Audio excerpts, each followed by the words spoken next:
Here, here. Well, this morning we're joined by our parenting expert, Nikki Bush, and she's going to be shedding some light on how parents can help to entertain their children during the school holidays.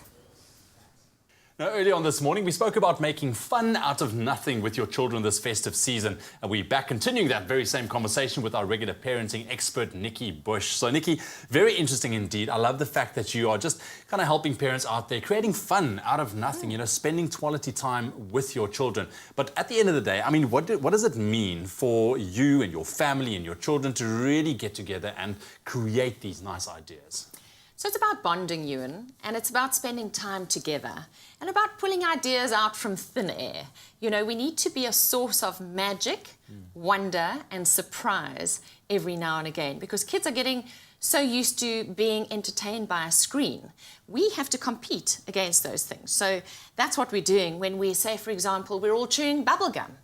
Let's see who can blow the biggest bubbles. Okay, and now chewing bubble gum actually, while, you know, we don't encourage children to chew bubblegum all the time. It's actually a very, very good experience for activating all the muscles and the nerves and everything in the jaw for good speech. Okay. Another thing that's good for speech is good old-fashioned bubble blowing. You know, the bubble wand, bubble blowing, and they cost $5 for a little tub. Okay, so young children love to learn how to blow bubbles, but even 10 and 11-year-olds, when they blow bubbles, what they do is they catch one bubble, and then they go and they catch another bubble on top of that and another bubble and see who can catch the most number of bubbles in a tower. Okay. Okay, so we're giving them a little bit of competition. Yeah. Okay. And how about doing something different in terms of food, in terms of eating? Young children love to make forts. Yes.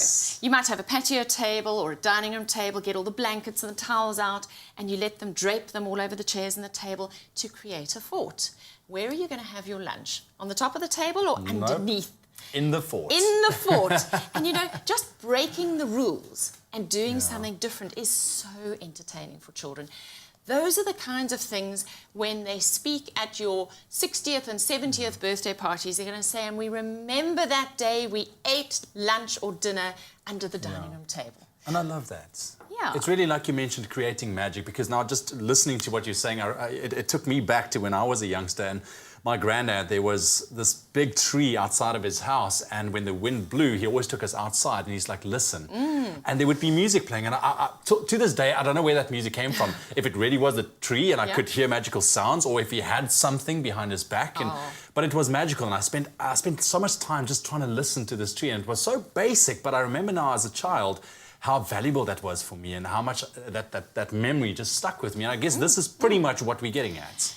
So that's another thing, is have dinner under the stars, because this is where you see things and hear things completely differently to when you're having dinner under the patio ceiling, in the dining room, in the kitchen, because you just absolutely, you can see and hear bats, you can hear different bird calls, insects, cicadas, and your little lanterns and candles shine completely differently when it's pitch dark in the middle of the garden.